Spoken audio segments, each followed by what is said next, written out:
하나님 나라 제20강째인데요. 다윗의 왕정으로 드러나는 하나님 나라 두 번째 시간입니다. 성경 본문은 사무엘하 7장 1절로 17절 말씀입니다.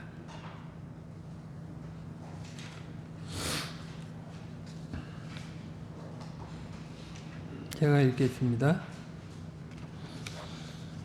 여호와께서 사방의 모든 대적을 파하사 왕으로 궁에 평안히 거하게 하신 때에 왕이 선지자 나단에게 이르되 볼지어다 나는 백향목 궁에 거하거늘 하나님의 궤는 휘장 가운데 있도다. 나단이 왕께 고하되 여호와께서 왕과 함께 계시니 무릇 마음에 있는 바를 행하소서. 그 밤에 여호와의 말씀이 나단에게 임하여 가라사대 가서 내 종 다윗에게 말하기를 여호와의 말씀이 내가 나를 위하여 나의 거할 집을 건축하겠느냐. 내가 이스라엘 자손을 애굽에서 인도하여 내던 날부터 오늘날까지 집에 거하지 아니하고 장막과 회막에 거하며 행하였나니 무릇 이스라엘 자손으로 더불어 행하는 곳에서 내가 내 백성 이스라엘을 먹이라고 명한 이스라엘 어느 지파에게 내가 말하기를 너희가 어찌하여 나를 위하여 백향목 집을 건축하지 아니하였느냐고 말하였느냐. 그러므로 이제 내 종 다윗에게 이처럼 말하라. 만군의 여호와께서 이처럼 말씀하시기를 내가 너를 목장 곧 양을 따르는 데서 취하여 내 백성 이스라엘의 주권자를 삼고 내가 어디를 가든지 내가 너와 함께 있어 내 모든 대적을 내 앞에서 멸하였은즉 세상에서 존귀한 자의 이름같이 내 이름을 존귀케 만들어 주리라. 내가 또 내 백성 이스라엘을 위하여 한 곳을 정하여 저희를 심고 저희로 자기 곳에 거하여 다시 옮기지 않게 하며 악한 위로 전과 같이 저희를 해하지 못하게 하여 전에 내가 사사를 명하여 내 백성 이스라엘을 다스리던 때와 같지 않게 하고 너를 모든 대적에게서 벗어나 평안케 하리라. 여호와가 또 내게 이르시되 여호와가 너를 위하여 집을 이루고 내 수완이 차서 내 조상들과 함께 잘 때에 내가 내 몸에서 날 자를 내 뒤에 세워 그 나라를 견고케 하리라. 저는 내 이름을 위하여 집을 건축할 것이요 나는 그 나라 위를 영원히 견고케 하리라. 나는 그 아비가 되고 그는 내 아들이 되리니 저가 만일 죄를 범하면 내가 사람 막대기와 인생 채찍으로 징계하려니와 내가 네 앞에서 패한 사울에게서 내 은총을 빼앗은 것 같이 그에게서는 빼앗지 아니하리라. 내 집과 내 나라가 내 앞에서 영원히 보존되고 내 위가 영원히 견고하리라 하셨다 하라. 나단이 이 모든 말씀과 이 모든 묵시대로 다윗에게 고하니라.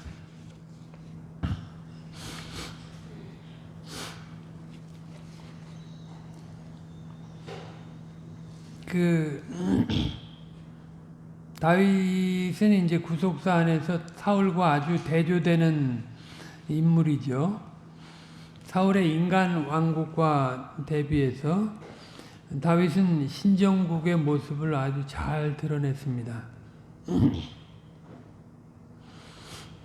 이스라엘 나라 안에 하나님의 임재의 영광을 가장 아주 극명하게 잘 드러낸 그런 인물이었습니다. 그래서 다윗은 신정 통치, 하나님의 통치에 그 모형적인 인물로서 아주 하나님 마음에 합한 왕이었습니다.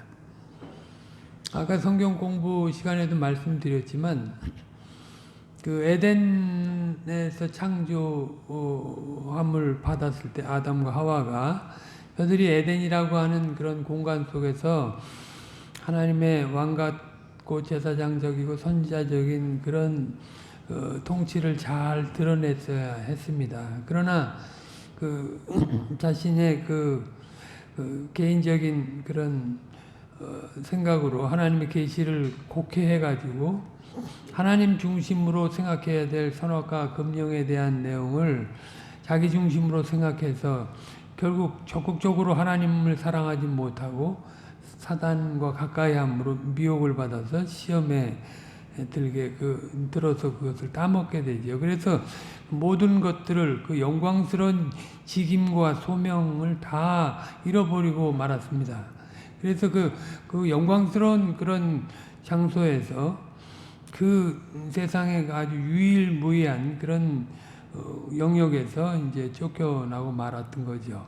그래서 주님이 심판의 말씀 중에서 회복에 대한 약속을 하지 않았다면 영원한 형벌 가운데 영원토록 징벌을 받아 마땅한 상황이 됐습니다. 그러니까 주님께서 회복하신다고 할 때, 구속자를 통해서 회복하신다고 할 때 결국 그 주님의 나라를 다시 회복하는 것이고, 또 그 회복된 그런 그 형상을 통해서 다시 하나님 나라의 그 왕적이고 선자적이고 제사장적인 것을 드러내도록 하려고 하시는 것입니다. 그러니까 그 예수 그리스도가 오셔서 이루실 그 나라에 대해서 이제 구약 시대 다윗이 아주 그 왕정의 그 모습을 신실하게 잘 나타냈다 하는 것입니다.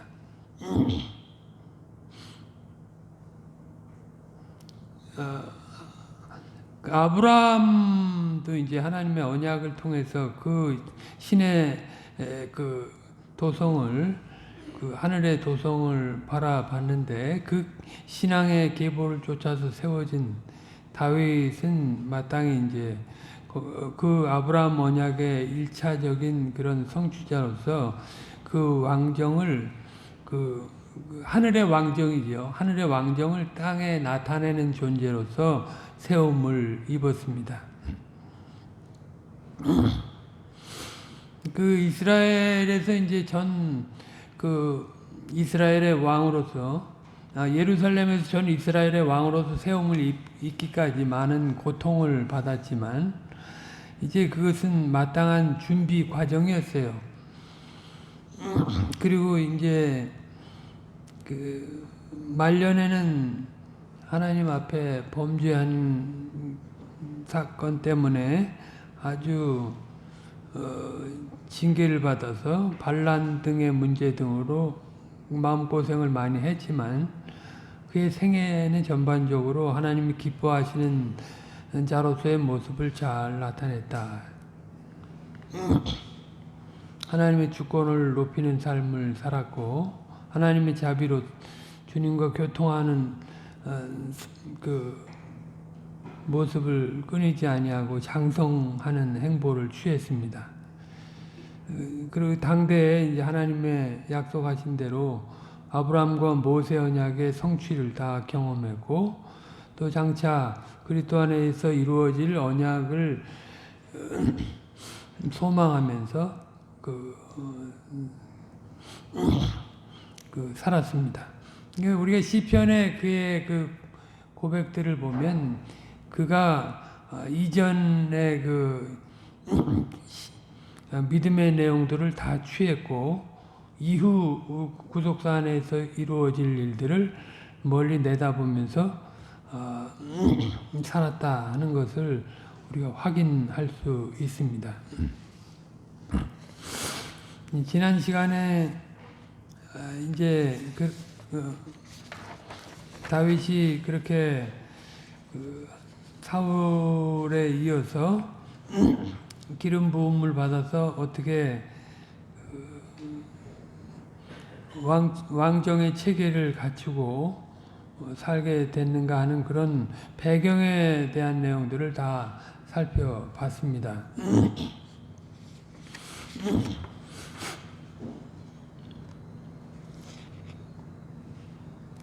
다윗이 왕으로 세워지기까지는 이제 여러 복합적인 과정들이 필요했는데 그런 것들이 그런 것들을 잘 인내하면서 다윗이 그 왕으로 세워지는 과정을 잘 겪었다 하는 것을 우리가 살펴봤습니다. 국내적으로 국내 정치적인 문제로도 그렇고 국제적인 정세와의 관계에서도 그렇고 이스라엘이 그 세계 역사 속에서 가나안이라고 하는 그 영역 가운데 예루살렘 중심으로 왕권이 세워지기까지는 그런 국내외적인 정세의 모든 내용들이 다 섭리되지 않으면 안 되는 거죠. 그 열강들 틈에서. 그리고 또 국내에서는 사울과 그 가족들을 그 정권 부정권들의 실세들이 있었기 때문에 그들의 모든 문제들을 정리하기까지는 많은 시간이 필요했던 것입니다. 그리고 다윗이 하나님께 기름 부음 받은 종으로서 이제 전국적으로 알려지고 주변 나라에까지 알려지기까지도 이제 많은 세월이 필요했던 거죠. 늘 말씀드리지만 하나님의 그 구속 역사는 그냥 약속하신 대로 그냥 시공간을 떠나서 그 때가 돼서 착착 이루어지는 게 아니고 이 세상의 그 흐름, 역사의 흐름 가운데 그 비밀스럽게 그것이 이루어진다 하는 것입니다. 그냥 외적으로 보기엔 세상 통치가들이 보기에는 그 역사가들이 보기에는 세상 철학자들이 보기에는 그냥 한 나라가 서는 그냥 왕권을 갖춰서 그 법과 제도를 세워가지고 그 나라를 경고해 나가는 그런 모습 정도로 보이겠지만 그것은 우리에게는 이제 하나님의 약속하신 내용들이 있고 회복하시고자 하는 내용들이 있기 때문에 그것이 우리에게는 참 특별한 것이고 놀라운 것입니다. 아까도 공부했지만 하나님이 권능의 왕국의 왕으로서 그 은혜의 왕국을 전진시키고 확장시키고 완성시키기 위해서 그 모든 역사를 섭리하셨다 하는 것을 우리가 알 수 있는 것입니다. 그래서 다윗이 처음에 이제 기름 부음을 받은 다음에 성신의 감동을 받아가지고 그 궁중악사로 들어오게 됐다 하는 것입니다. 사울은 하나님께 이제 통치 2년에 이미 버림을 당했지만 통치 25년 정도에 이제 아말렉의 그 전리품들을 다 없애지 않는 그 때문에 그 유기가 아주 확정되는 일을 받게 되지 않습니까? 그 이후 이제 사울이 40년 통치하니까 아직도 15년이 더 남았죠. 그 이후 그 25년쯤에 이제 다윗이 15, 6살 정도 됐고 7살 뭐 많아야 그 정도인데 그때 기름 부음 받아서 이제 그 이스라엘의 왕으로 드러나기까지는 그런 많은 과정들이 필요했는데 아무튼 사울은 그때 25년 정도에 완전히 버림을 받아서 그 심리 상태가 아주 불안정하게 됐어요. 그래서 그 심리를 위로할 수 있는 인물을 찾는 중에 이제 성신의 감동을 받은 다윗이 알려지게 됐고 그가 궁중악사로 들어오게 된 것입니다. 그 뒤에 이제 골리앗과의 전쟁에서 어떻게 하나님의 섭리로 그 전쟁 마지막 날에 들어가서 골리앗을 이제 이기고 이제 군대 장관이 되죠. 하나님이 이게 어떻게 세워가시는가? 이 다윗을 하나님 신정국의 왕으로서 어떻게 세워가시는가? 이 다윗의 이런 행보는 그리스도의 행보를 다 예표적으로 나타내는 것이에요. 물론 그가 이제 부족한 면을 보이고 범죄한 것들은 제외해야 하는 것이지만 아무튼 이런 과정을 통해서 다윗이 이스라엘 나라 안에 공적이 나타났고 이제 그 명성이 더해져 갔던 것입니다. 이게 이제 다윗의 명성이 올라가니까 사울에게는 뭐 천천, 다윗에게는 만만의 그 공이 돌아가니까 가뜩이나 이 심리 상태가 불안한 사울은 이제 시기심에 그냥 속에 불이 나가지고 말이죠. 죽이려고 하게 되지 않습니까? 그런 속에서 이제 그 위기를 다윗이 겪게 되는데 그 아들의 사울의 아들 요나단의 도움을 통해서 죽음을 피하기도 했고 직접 죽이려고 했는데도 이제 어떻게 살아났고요. 또 미가를 통해서도 죽이려고 했는데 주님이 보호하셨습니다.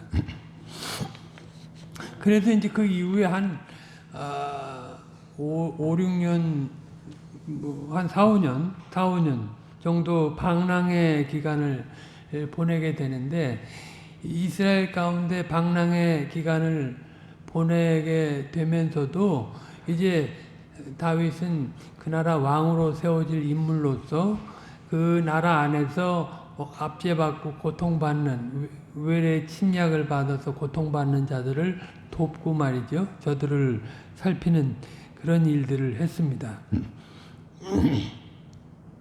여러 가지 이제 블레셋과 친화한 것 때문에 이제 좀 위기가 있었고 시글락의 그 침략으로 굉장히 위기를 겪기도 했지만 주님이 그 모든 과정들을 보호하시고 인도하셔서 저가 이제 이스라엘의 왕으로 이제 헤브론에서 나이 30세에 기름 부음을 다시 받게 되는 일을 하게 하시죠. 이제 공식적으로 한 15년 정도 지나서 이스라엘의 왕이 됩니다. 그리고 이제 이후에 뭐 전 이스라엘의 왕으로 세움을 잇기까지는 약 한 7년 반의 세월을 보내게 되는데요.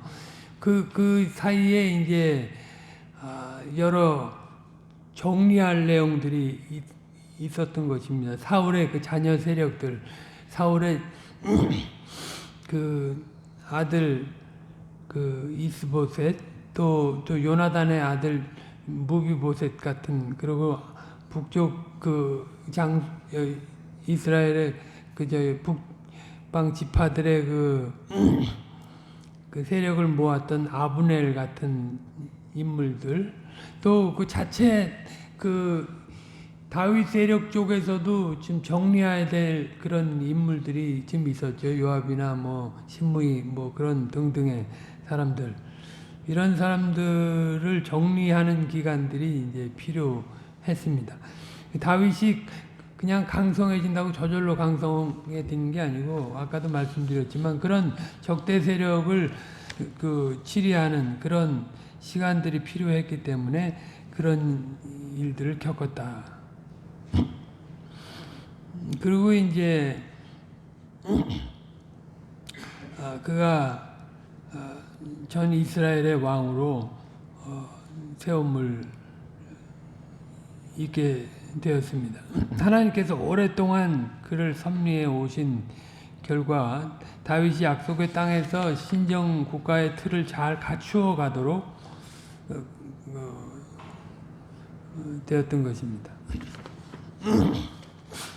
그리고 이제 외부적으로는 블레셋 군대들을 결정적으로 이제 물리치면서 이스라엘 나라가 하나님 나라로서 그 제도와 조직을 잘 정비할 수 있게 해 주셨습니다.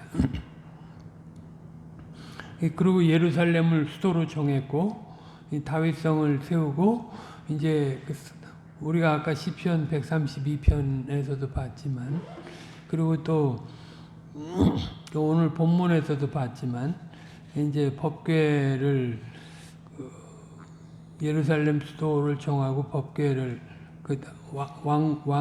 왕권을 상징하는 그런 다윗성을 짓게 하고, 그러고 법궤를 이제 세우게 됐다. 왕의 법인 법궤를 세워야 그 신정국의 모습을 온전히 갖춰 나갈 수 있었기 때문이죠. 그 법궤를 갖고 오는 과정에서 이제 우사가 죽는 일이 있어서 좀 문제가 있었는데, 지난번에 그 부분에 대해서 좀 자세히 말씀을 드렸습니다. 그 법궤를 수레로 운반하면 안 되는데, 그거를 운반해 오게 한 것부터 문제가 있었고요. 아무튼 우사도 잘못을 했지만 총체적으로 그 법궤를 대하는 그 태도들이 잘못된 것들이 있었기 때문에 그런 과정들이 필요했고, 하나님께서 또 오베데돔의 집, 그 법궤가 머물러 있었던 오베데돔의 집을 축복하셨다는 소리를 듣게 하셔가지고 이제 다시 그것도 갖고 오게 되는 그런 속에서 이제 다윗이 한 신정국의 국내외적으로 아주 평안한 가운데 있으면서 이제 가만히 생각해 보니까 하나님의 그 법궤가 있을 성전이 필요하다고 느낀 거죠. 또 그 자기는 좋은 집에 있는데 그래서 이제 그 성전 건축에 대한 희망을 나타냈었습니다. 그런데 이게 굉장히 위기라고 말씀을 드렸죠. 왜냐하면 신정국의 시작이나 진행이나 완성은 다 하나님이 하시는 건데, 다윗이 거기에 개입해가지고 그 일을 하려고 했었기 때문에 굉장히 그것은 구속사 안에서 위기였다. 주님이 그때 이제 나단 선지자를 통해서 네가 내 집을 짓는 게 아니라 내가 내 집을 짓는다. 내 아들 수완이 차가지고 내가 아들을 낳아서 그 아들을 통해서, 그것은 사실 그 단순히 솔로몬 얘기만 하는 것이 아니고 멀리 그리스도까지 내다보면서 그 표현, 그 다윗 언약을 말씀한 것입니다. 우리가 그래서 그것을 지난 본문으로 그것을 읽었던 것인데요. 아무튼 그 언약의 언약이라고 하는 표현은 본문에 다 나와 있지 않지만 언약의 요소가 다 들어 있었다. 언약의 그 서문과 언약의 핵심적인 골자, 그리고 그로 말미암아 복에 대한 내용이 주어져 있는데, 그것이 다 아브라함에게 약속했던 그런 그 언약과 아주 비슷한 형태로 주어진 것입니다.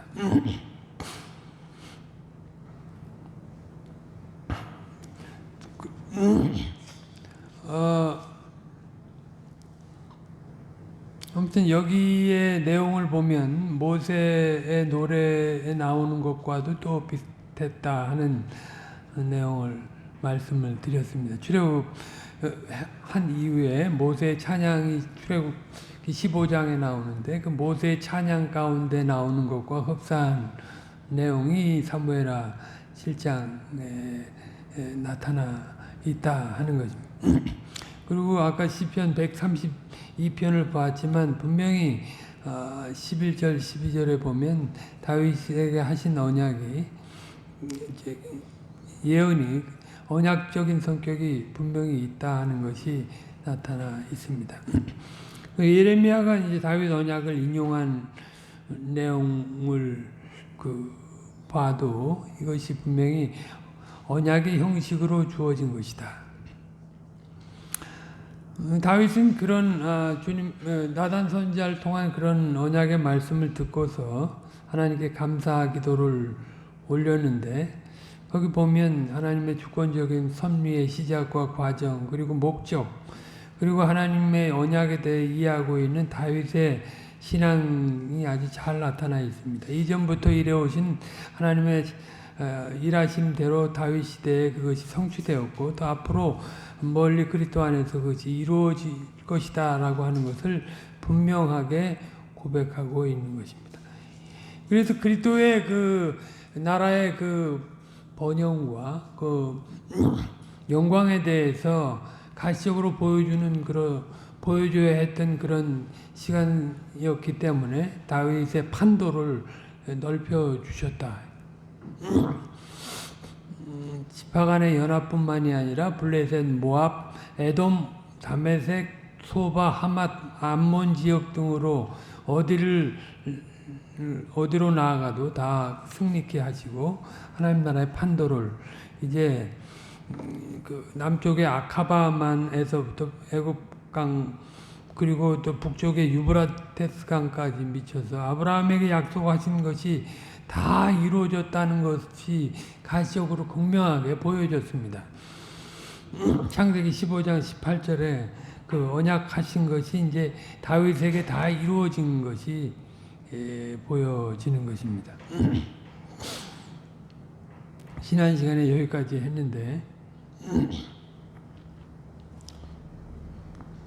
오늘 볼 내용은 하나님이 그렇게 다윗을 그 섭리하신 것이 전부 주님의 언약적 열심으로 이루어진 것이다 하는 것이고 다윗도 거기에 그 주님의 그 신실하심을 알고 자신을 다 드려서 순종했다 하는 것. 그리고 또 다윗의 범죄에 대한 내용을 조금 볼 것이고요. 다윗의 오점이 왜 그 기록되어 있는가도 조금 생각할 것이고 다윗에 대한 전체적인 평가를 보고 강서를 마무리하도록 하겠습니다. 아무튼 그 다윗의 판도가 이렇게 하나님의 약속하신 대로 이루어진 일은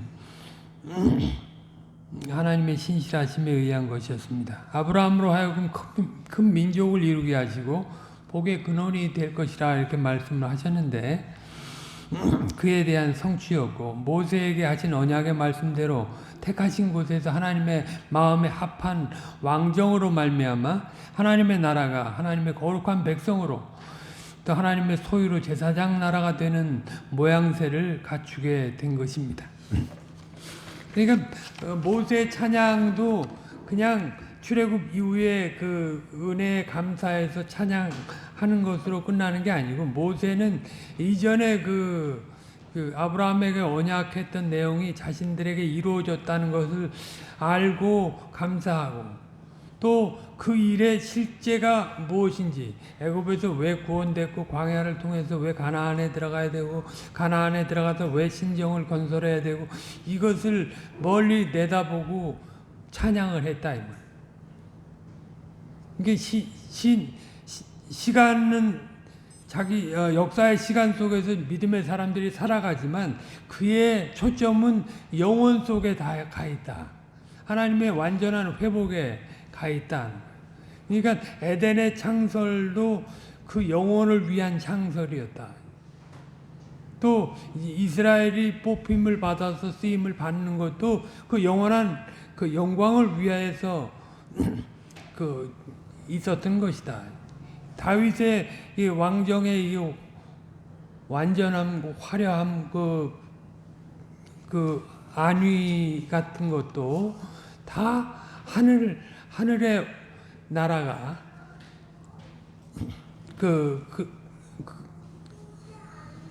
하늘의 나라의 실제를 보여주기 위한 그런 샘플이었던 거예요. 견본품이었다.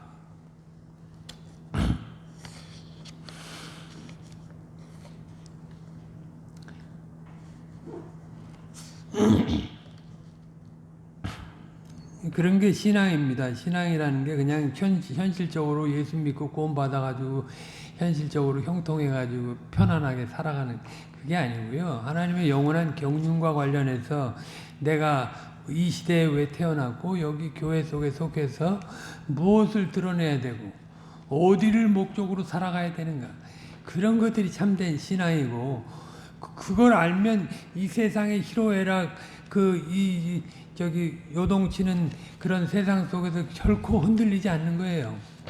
죽음이 와도 흔들리지 않고 이전에는 죽음만 생각하고 죽음에 이르는 고통이 너무 싫으니까 그걸 피하기 위해서 물질을 확보하고 건강을 확보하고 명예를 확보해서 어떻게든지 그걸 지금 늘려보려고 하는 거지만 지금은 이제 일찍 죽더라도 그 나라와 의를 위해서 그 영원한 나라를 소개하기 위해서 살아가는 거예요. 그게 복음이지. 그게 이 한시적인 그 시간 속에, 한시적인 영역 속에, 제한적인 영역 속에 살아가는 인간들에게 그게 참된 그 유한겔리온 복음이 되는 거예요. 기쁜 소식이 되는 거다 이 말이에요. 세상 눈에 보이는 것에 갇혀가지고 살아가는 사람들에게 그것이 영원한 복음이 되는 것이죠. 그걸 말하고, 그걸 생각하고, 그걸 행동해야 하고, 그 생각을 같이 가진 자들과 그것을 같이 교통하면서 그것을 확보하고, 그것을 넓혀가고, 그것을 소망하고 살아가는 게 신자예요. 이 다윗이 그 구약의 모형적인 희미한 계시의 역사 속에 살았지만 이제 그 영원한 세계를 바라보고 그렇게 하나님의 신실하심을 바라보고 순종해 갔다 이 말이에요.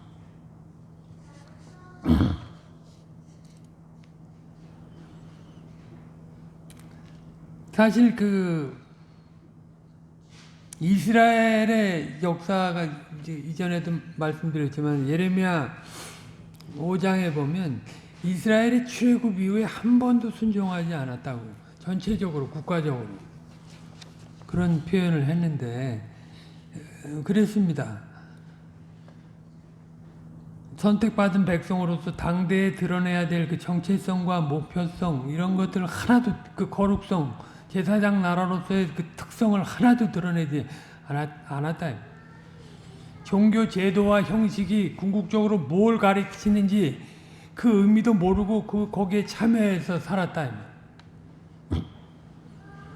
이스라엘의 대다수가 자신들만의 왕국을 생각하고 그 나라를 유지하려고 했고 필요한 때만 여호와 하나님을 찾았어요. 여호와 하나님을 찾을 수 있는 유일한 공간을 줬음에도 불구하고 거길 떠나서 산당이나 또 다른 비슷한 것들을 북쪽은 비슷한 걸 만들어 가지고 거기에 나와서 하나님을 찾으라고 정치적인 배려를 해주고 그렇게 했던 것 아니에요. 그러니까 하나님께서 남겨두신 씨앗들의 그 믿음의 순종이 없었으면 그 나라는 아예 없어질 뻔했던 거예요. 하나님께서는 그 나라의 그 시편 103편 14절에 나와 있지만 그런 체질을 다 알고 선택하셨어요. 당신의 이름과 영광을 위해서 인류에게 역사 언약하신 대로 인류 역사를 섭리하셨고 남은 자들을 이끌어 오신 것입니다. 그러니까 그 시대 이사야 시대에 뭐 남은 자들만 귀한 게 아니고 오늘날도 마찬가지예요. 참 외모로 볼 것 없지만 이 남은 자로 주님의 그 영원한 복음을 알고 하나님의 경영을 알고 거기에 전심으로 자신을 들여가는 사람들의 가치는 이 천하보다도 더, 이 우주보다도 더 큰 거예요. 이게 눈앞에 보이는 것에 인생을 팔아먹으면 절대 안 되는 것이죠. 아무튼 하나님의 언약적인 열심이 아니었으면 아무것도 남을 게 없습니다. 그럼에도 불구하고 이스라엘의 그럼에도 불구하고 우리가 사사시대에 지금 계속 봐왔잖아요. 끊임없이 주님이 사사를 보내서 저들이 그 구원을 요청할 때 구원을 해 주셨지만 저들은 또 조금만 지나가면 자신들의 삶에 안주해 버리고 또 그러다가 주님이 구하게 하신 왕은 구하지 않고 자기들의 입맛에 맞는 왕을 구해가지고 그래가지고 얼마나 그 하나님의 구속사를 회방한 것입니까? 그러나 주님은 신실하신 분이시니까 약속하신 대로 다 이루시는 분이시니까 이스라엘에 그럼에도 불구하고 그리스도 안에서 이루실 일을 차서 있게 계속 해가시고 또 그 그리스도 안에서 이루어질 일에 대해서 또 그 시대마다 계시를 더 확대하고 완성시켜 오시는 것입니다. 이 다윗은 이제 그런 걸 알았죠. 양치는 자 중에 있다가 기름 부음을 받았지만 하나님의 은사와 인도 아래서 아주 전적인 헌신을 했습니다. 그 하나님의 언약의 나라 안에서 자신이 기름 부음 받은 자의 그 위치와 역할이 어떤 것인지 처음부터 밝히 알고 나간 건 아니지만 하나님의 한 걸음씩 인도하시는 인도 속에 차츰 자신이 그 해야 할 일을 깨닫고 더 확신하면서 주님의 그 신정국의 왕으로서 세움을 입어간 것입니다. 그 과정 속에서 그가 겪었던 목동으로서의 생활도 그 골리앗과의 싸움에서 그 의미 있게 쓰였던 것이고요. 그러니까 이 다윗은 그냥 기름 부음의 이론만 가지고 뒷전에서 소리만 치는 자가 아니었습니다. 하나님의 일에서 쓰임 받는 그런 요청이 오면 그야말로 이제 하루 강아지 같은 위치에서도 믿음으로 나가서 골리앗을 물리친 거 아닙니까? 그 하나님의 기름 부음을 만만하게 생각한 게 아니에요. 다윗은 자기를 다 들여서라도 그 하나님의 영예가 높아지고 하나님의 백성들이 위기에서 벗어나는 일이라면 그 일을 기꺼이 한 것입니다. 자기가 가진 것이 미미하다 알죠. 경험이라는 게 다윗이 경험이라는 게 뭡니까? 목동으로서 그 경험한 양들을 보호하는 그런 속에서 이제 맹수들과 싸움을 한 것인데 그걸 가지고 이게 말도 안 되는 싸움을 싸운 거잖아요. 신앙이 아니면 싸울 수 없는. 그러니까 다윗은 기름 부음을 받아갖고 성령이 충만해가지고 막 벙벙하게 막 이렇게 한 게 아니고 이렇게 자라가는 속에서 전심으로 자신을 다 들여서 주께 쓰임을 받은 거예요. 그게 이제 믿음인 거죠. 그리고 다윗은 또한 이 하나님이 세우신 질서를 존중할 줄 알았어요. 아니 사울 같은 질서는 인정 안 하고 싶을 거 아니에요. 그리고 자기를 죽이려고 그렇게 쫓아다녔던 그런 인물 아니에요. 그런데 하나님이 세우셨다는 것 때문에 얼마나 존중합니까? 사울을 2번 죽일 수 있는 기회가 있었는데 제자들이 군사들이 죽이자고 이거 하나님의 기회라고 하나님이 주신 기회라고 했어도 하나님의 기름 부음 받은 자를 그 옷자락 뺀 것 때문에도 양심의 가책을 느꼈던 인물 아닙니까? 이 하나님이 세우신 질서 그 인물을 보면 사실 인물로 봐서 다윗도 아무것도 아니잖아요. 우리가 우리아 사건을 이따가 보겠지만 인물로 봐도 사실은 아무것도 인물로 봐서 따를 수 있는 사람은 아무도 없어요. 하나님이 만드셔서 그 인물이 이름이 높아지고 영광이 있었던 거지. 그래서 그걸 존중하는 거예요. 설사 그런 게 없다 하더라도 하나님 나라의 왕권의 그 영광과 그 위치와 역할이 얼마나 놀라운 것인가 알고 말이죠. 사울을 그 말도 안 되는 사울, 원수 같은 사울을 그 존중해 준 거 아니에요. 그 직분의 중요성을 굉장히 인식한 것이고 또 제사장 제도도 아주 존중하고 선지자 오늘 본문에서도 보면 나단 이게 일개 왕인데 선지자가 말하는데 딱 순종을 하잖아요. 그 전제 정권에서 왕은 그런 게 없습니다. 다윗은 하나님 나라의 왕으로서 그 왕이 어떤 왕인가 하는 걸 알고 그 선지직이나 왕직이나 제사장직의 구별됨도 알고 사울이 그 제사장직을 침범해가지고 버림을 당한 거 아니에요. 사무엘을 기다리지 못해가지고 함부로 자기가 제사를 드려버려가지고 급하니까 급해도 주님을 기다려야 되는데 사무엘을 기다렸어야 되는데 아무튼 그는 그 하나님이 세우신 질서를 굉장히 존중했어요. 자기 직분 외에 선지직과 제사장직을 굉장히 존중했다. 그리고 다윗은 의를 행할 줄 알았어요. 질서도 존중을 했고 의도 행했습니다.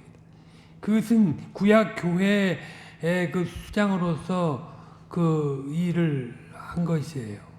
공의의 의와 자비의 의를 또 구분해서 행할 줄 알았어요. 단순히 개인적이고 정치적인 측면에서 과거 적대 세력들을 그 용납하고 그들의 주장을 받아들인 게 아니에요. 아브넬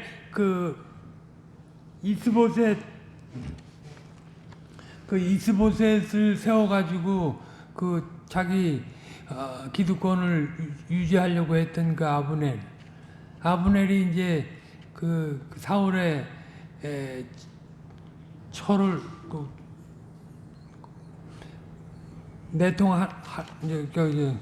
상관하려고 하는 것 때문에 이제 책망을 받잖아요. 그것 때문에 이제 내가 다윗을 중심으로 그 나라가 이루어질 것 아브넬 다 알고 있었잖아요. 그래서 이제 그가 왔는데 그를 또 하나님의 섭리로 알고 받아준 거예요. 다윗은 정치적으로 사울의 세력들을 받아준 게 아닙니다. 신정국의 왕으로서 받아준 거예요. 주님의. 그런데 요압은 그 자기 형제를 아브넬이 죽였다고 다윗이 용서한 사람을 죽여버리잖아요.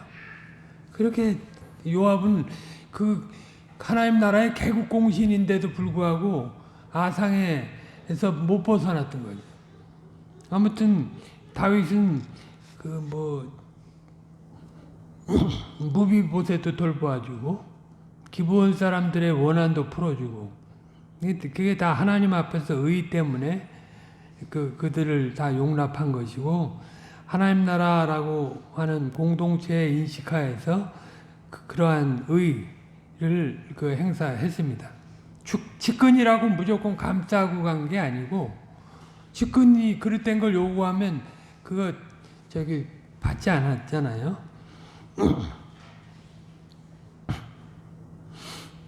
다 하나님 나라 의 때문에 그렇게 한 것입니다.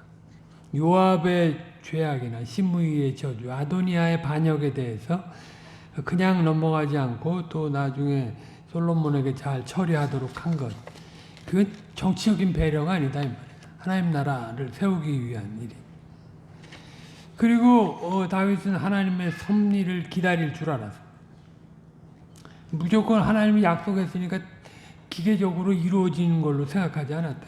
때 성숙이 있어야 되고 하나님께서 정하신 때가 되어야 일이 이루어질 줄 알아.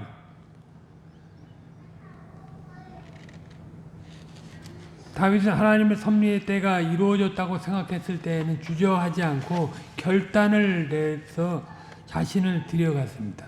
그 어떤 희생이 따르고 어려움이 닥친다 할지라도 그렇게 했습니다. 실로 그의 인생 행보에서 그 위대한 신앙의 자태를 우리는 볼 수 있는 것입니다. 그리하여 하나님께서는 그에게 그 시대의 경륜 아래서 언약적인 축복을 충만하게 맛보도록 했던 것입니다.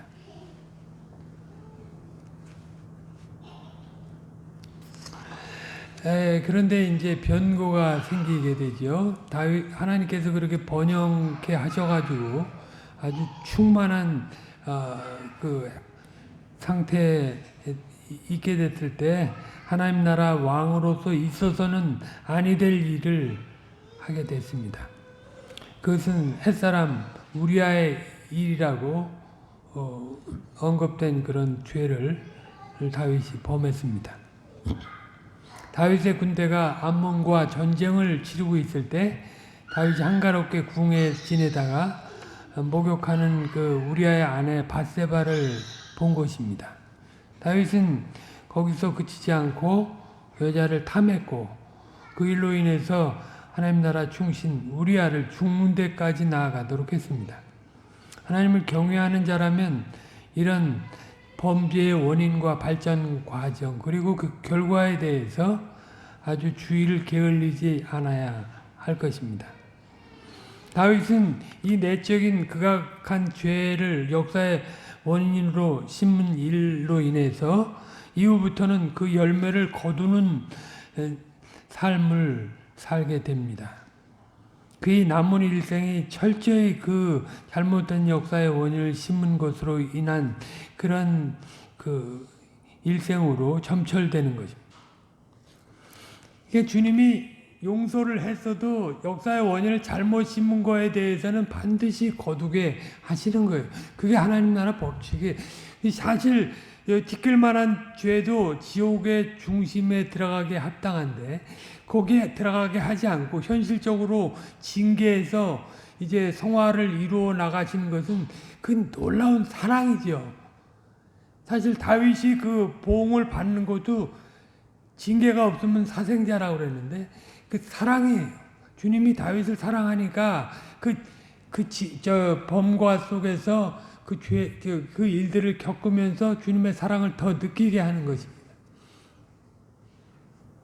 그러니까 내가 좀 잘 살고 좀 편안하게 좀 행복할 걸 하나님께 복을 받아 이렇게 생각할 만한 게 아니죠.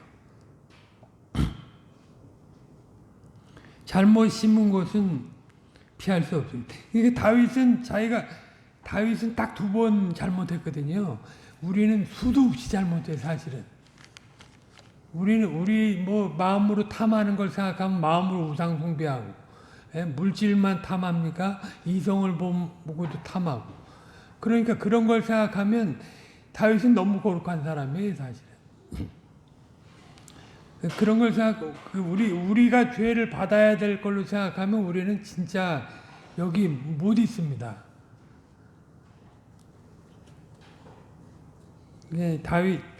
다윗을 주님께서 어떻게 이렇게 연단하시는가. 그런 걸 보면 늘 말씀드리지만 성경의 죄는 다 성경 속에서 나타나는 죄는 내 죄라고 생각하라고 했잖아요. 그가 얼마나 회개했는지 시편 51편에 잘 나와 있습니다.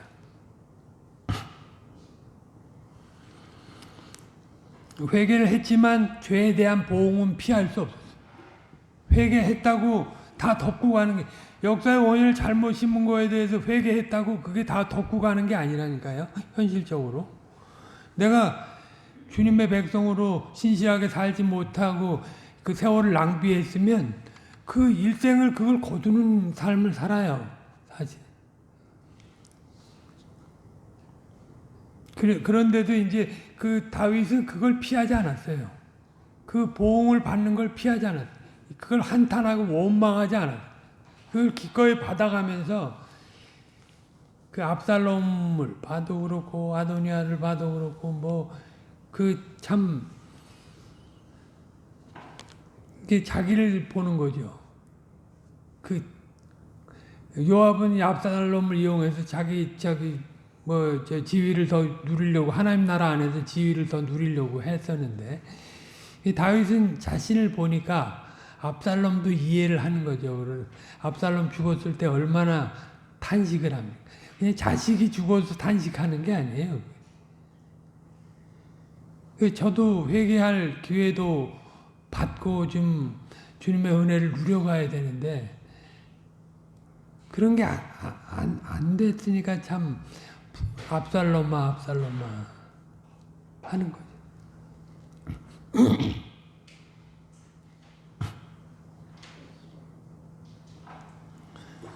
아무튼 언약을 깨트린 그 결과를 엄청나게 겪었습니다. 거룩한 도구로 쓰일 인물들이 그 언약의 가정을 통해서 나와야 되는데 이제 하나님 나라 왕정을 탈취하려고 하는 그런 자식들이 자신의 자식들 가운데 등장한 거예요. 물론 다윗 죄 때문에 자식들이 악하게 된 건 아니죠. 자식들 중에 그런 다윗의 죄된 성향을 이어받은 존재들이 그런 성향을 나타낸 거죠. 다윗의 말년은 압살롬의 영모와 백주의 다윗의 후궁들과 압살롬과의 동침, 시므이 저주, 베냐민 사람 세바의 반란, 아도니아 그 솔로몬의 왕위 계승 다툼, 나단이 예언한 대로 피 흘린 대살육의 실증을 보는 세월을 보내게 됐습니다. 다시 말씀드리지만 다윗은 이런 일을 겪으면서도 낙담하거나 좌절하지 않았습니다. 오히려 더 적극적으로 하나님의 긍휼하심을 바라고 또한 하나님께서 일하실 결과를 내다보고 자신을 들여갔어요. 우리의 시편에 보면 압살롬한테 쫓겨갔다 다시 쫓겨가서 바라는 게 뭐냐면 이전에 형제들과 하나님께 성전에서 예배했던 거를 바라요. 자기 정권이 회복되는 걸 바라지 않아요. 그 자기 정권으로 생각하지 않아요. 그 위치에서 왕적 권세를 나타내는 존재이지만 자기도 한 마리의 양 아니에요? 주님의 양. 주님의 양으로도 주님을 온전히 형제들과 연합해서 찬송하기를 바랬던 거예요. 그는 정치적으로 회복해가지고 자기 왕권을 더 유지하는 데 관심이 없어요. 그 왕권이 하나님 나라 왕권으로 가장 극명하게 드러나는 일에 마음을 쏟은 거예요. 징계를 받으면서도 그거를 소망했다. 우리는 사실 우리 자신들을 돌아보면 거의 징계의 세월을 보내고 있다고 봐도 과언이 아니에요. 앞으로 이제 주님 부를 때까지 그렇게 할 건데, 내가 잘 주님의 뜻을 분명히 들었음에도 불구하고 내가 내 눈앞의 것 때문에 그 마음을 다 빼앗기고 하나님 사랑하는 거를 다 빼앗겨 버려가지고, 근데 그거를 주님이 깨닫도록 하려고 세월 속에서 징계하신다. 그 징계는 사랑의 매지 버린 자식 버리려고 하는 징벌이 아니에요. 그러니까 위경을 겪어도 이걸 버리라고 생각하지 않는 거예요.